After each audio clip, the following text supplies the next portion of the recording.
Welcome students, हम बात करेंगे प्रॉब्लम की जो कि है कंसेप्ट ऑफ ज्योमेट्रिक प्रोग्रेशन के ऊपर। मतलब कि हमारे पास ऐसे प्रोग्रेशंस या सिंपल अगर हम प्रोग्रेशन की बात करें, एक सीक्वेंस की बात करें कि जिसमें कि हमारे पास जो टर्म्स आ रही हैं सीक्वेंस की वो एक कॉमन रेशो के बाद आ रही हैं, तो उसे हम कहते हैं वो ज्योमेट्रिक प्रोग्रेशन है। ठीक है, ज्योमेट्रिक प्रोग्रेशन है। ठीक है, जबकि सीक्वेंस एक फंक्शन होता है जिसकी कि डोमेन एक सेट ऑफ नेचुरल नंबर होती है, प्रोसेस हो रहा होता है और उसमें हमें रेंज मिल रही होती है। ये रेंज है। ठीक है, ये 3 मेंबर्स हैं रेंज के जो कि हमें नजर आ रहे हैं। ठीक है, और ये सीक्वेंस इस तरह से सो ऑन चलता जा रहा है।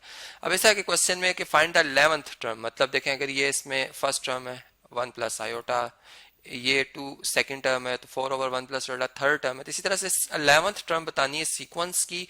कैसे बता सकते हैं, चलें जी इस पे बात करते हैं। सबसे पहले a सब 1 जो कि हमारे पास 1 प्लस आयोटा है। ठीक है, इसके बाद a सब 2 जो कि हमारे पास 2 है। ठीक है, और a सब 3 मतलब थर्ड टर्म जो है वो 4/1 प्लस आयोटा है। ठीक है जी। अच्छा, अब ज्योमेट्रिक प्रोग्रेशन में अगर हमें ये बात कंफर्म करनी हो कि आया ये वाकई ज्योमेट्रिक प्रोग्रेशन में, तो हमें इनको डिवाइड करना है। ठीक है, मतलब a2/a1 जो आंसर आएगा, ठीक है, वही आंसर होना चाहिए a3 डिवाइडेड बाय a2 का।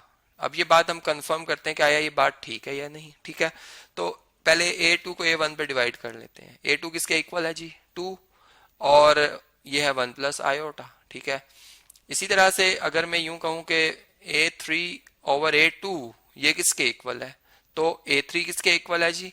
4 डिवाइडेड बाय 1 प्लस आयोटा। ठीक है, इसको डिवाइड कर रहे हैं हम a2 से जो कि 2 है। अब आप जानते हैं कि डिवाइड का साइन मल्टीप्लाई में जब हम तब्दील करते हैं तो 1/2 लिखेंगे, और 2 इस 2 को कैंसिल कर 4 को कैंसिल कर देगा 2 के टेबल्स, तो हमारा आंसर आएगा रिजल्ट में 2/1 प्लस आयोटा। 1 प्लस आयोटा, इसका मतलब कि दोनों सेम आंसर दे रहे हैं, दोनों की रेशो कांस्टेंट है। जैसे अरिथमेटिक प्रोग्रेशन में डिफरेंस एक जैसा आ रहा होता है, इसमें रेशो एक जैसी आ रही है। मतलब कि पहला नंबर ये वाला नंबर इस वाले नंबर से जितने टाइम स्मॉलर होगा, ये वाला नंबर इस वाले नंबर से उतने ही स्मॉलर होगा। ठीक है, ये बात होती है इसमें। तो ये हमारे पास आर आ गई रेशो। अब इसमें हमने एक जनरल टर्म फार्मूला पढ़ रखा है कि हमारे पास, जो कि मैंने इसके कंसेप्ट लेक्चर में आपको बताया कि जो nth टर्म या जनरल टर्म, या इसे मैं एक्सप्लिसिटी भी कह सकता हूँ इस सीक्वेंस की, कि इसमें हम फार्मूला की शेप में इसको अगर देखें या वो प्रोसेस ढूंढ लें जिसमें कि फंक्शन हो रहा है, तो ये जनरल हमारे पास फार्मूला है a1 जो कि फर्स्ट टर्म इंटू आर जो कि कॉमन रेशियो और इसकी पावर n-1 है। अब इसमें अगर आप देखें तो हमारे पास आर तो 2/1 प्लस आयोटा है। ठीक है, जो कि अभी सिंप्लीफाइड फॉर्म में नहीं है, इसको हम सिंप्लीफाई भी करेंगे। तो अगर मैं 11th टर्म फाइंड करना चाह रहा हूं तो मुझे n को क्या पुट करना होगा? 11। ठीक है, और मुझे जो r है वो क्या आया मेरे पास? 2/1 प्लस आयोटा आ गया है, इससे लिखना होगा।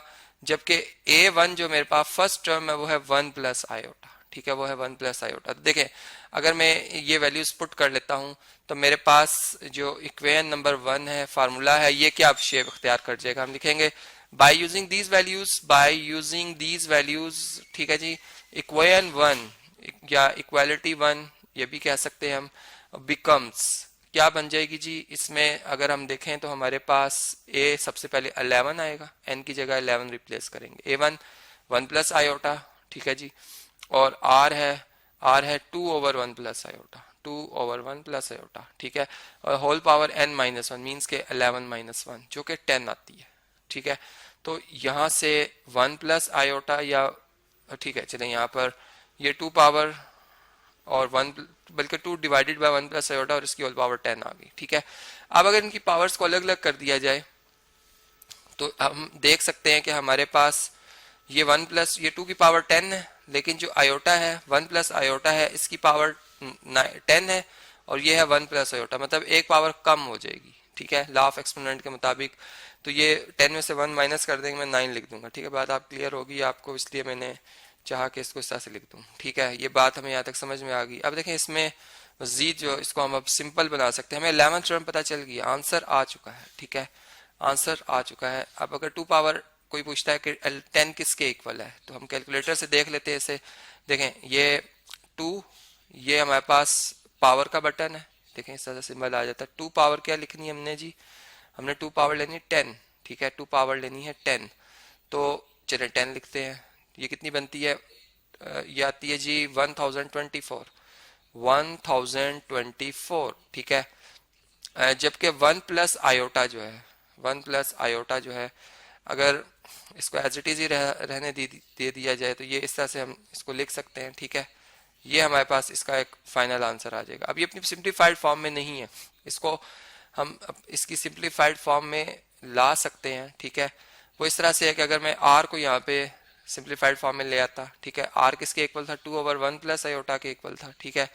अगर मैं यूं कहूं कि अगर आर हमारे पास 2/1 प्लस आयोटा है, ठीक है, तो इसको अगर इसके कॉन्जुगेट 1 माइनस आयोटा से मल्टीप्लाई और 1 माइनस आयोटा से डिवाइड कर दिया जाता तो हमारे पास ये बनता 2 इंटू 1 माइनस आयोटा, जबकि डिवाइजर में एक दफ़ा प्लस हो रहे हैं टर्म्स और एक दफ़ा सब्ट्रैक्ट हो रही हैं, मतलब 1 का स्क्वायर माइनस आयोटा का स्क्वायर, 1 का स्क्वायर 1, आयोटा का स्क्वायर -1, ठीक है।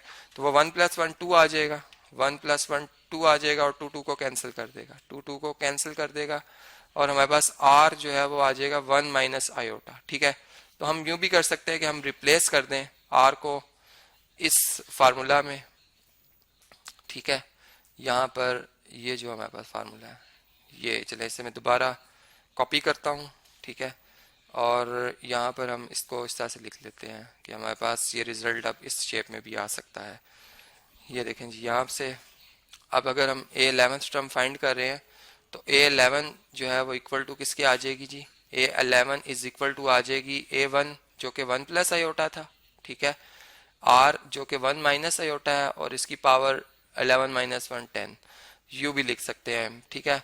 तो और इसमें मजीद ये भी हो सकता है कि हम इसकी पावर 9 बना दें, ठीक है, मतलब 1 माइनस योटा की पावर 9 और 1 माइनस योटा की पावर 9 और 1 माइनस योटा की पावर 1 और ये मल्टीप्लाई होकर 1 माइनस योटा 1 प्लस योटा ये मल्टीप्लाई होकर 2 आ जाए। मतलब ये एक अलग चीज़ है, आप इस एक असाइनमेंट आपकी, आप इस पर भी वर्क कीजिएगा और इसके आंसर को आप इस अंदाज में भी लिख सकते हैं। तो इस तरह से हमने देखा कि ज्योमेट्रिक प्रोग्रेशन जो है उससे रिलेटेड जो हमारा एक क्वेश्चन था उसको हमने सॉल्व किया, ठीक है।